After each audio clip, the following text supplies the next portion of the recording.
কি বলেন, আপনারা পারবেন? সেই মতে আমরা রিক্সাটাও চাই, রিক্সাটাও একটা শৃঙ্খলা আনতে চাই। সেই ব্যাপারে আপনাদেরকে তাদের সাথে দরকার আমরা আরো কথা বলবো, সুমনকে বলেছি খালি এখানে না, সদরঘাটেও করতে হবে, যে জুলাই বললো সব জায়গায় করতে হবে, সব জায়গায় একটা শৃঙ্খলা আনতে হবে যাতে মানুষ অতিষ্ঠ না হয়। একটা দিন দেখেন এখানে নিজেরাই ময়লা ফেলে, আবার বলা রাস্তাটা ময়লা, সেই বইতে আপনারা যে বসেন সেই জায়গায় আপনাদের কোথাও কোনো নিজেরা ময়লাটা ফেলে গেলেন, এই ময়লাটা কে পরিষ্কার করবে? আমার সিটি কর্পোরেশন পরিষ্কার করবে। সিটি কর্পোরেশনকে আপনি পয়সা দেন, সেটার জন্য আমার একটা কর্মচারী রাখতে হয়।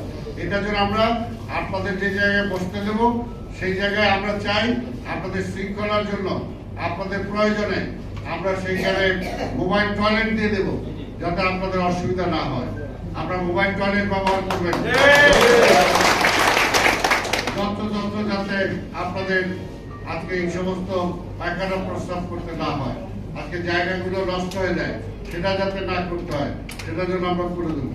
আমরা শৃঙ্খলার মধ্য দিয়ে যেখানে কারেন্টের ব্যবস্থা আছে কারেন্টের ব্যবস্থা হবে, নাহলে আপনারা ব্যাটারি চালিত যেগুলো লাইট ব্যবহার করেন সেগুলো ব্যবহার করবেন, যাতে সেটা একটা শৃঙ্খলার মধ্যে হয়। একটা সময় বেঁধে দেওয়া হবে।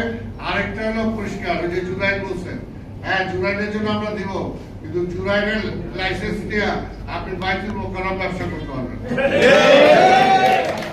আপনারা বুঝছেন? সব কিছু এইভাবে আমরা ঠিক করে দেবো, আমরা চাই।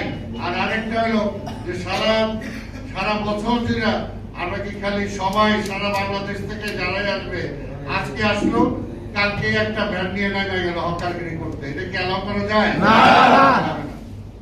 কালকে আসলো তারপরে দিন একটা রিক্সা নিয়ে নেমে গেল, এটা কি হইতে পারে? কাজে যারা ঢাকা শহরে আছেন আমরা তাদেরকেই ব্যবস্থা করতে চাই, তাদের জন্য ব্যবস্থা করতে চাই। কাজে এটা অন্যরা ঠিক আছে, যে রাজশাহী আছে রাজশাহীতে থাক, যে খুলনা আছে খুলনাতে থাক, তারা যদি আমরা ঢাকা শহর তো একটা জায়গা, লিমিটেড জায়গা আছে, এই হলের মধ্যে কি আমি 5,000 লোক বসতে পারবো? পারবো না। এই হলের মধ্যে যতগুলো লোক বসার ততগুলো লোকের অ্যাকোমোডেশনে এখানে আমাকে থাকতে হবে। তাদেরকে যদি আমি রাখি তাহলে এটা পরিবেশটা ভালো থাকবে, তাহলে পরিবেশ নষ্ট হয়ে যাবে। সেই কারণে আমরা সেটাও চাই যে আজকে হকারদেরকে আমরা সেইভাবে শৃঙ্খলার মধ্যে যেখানে আমার 500 দরকার সেখানে 500 লাইসেন্স আমরা দেবো, যেখানে 1000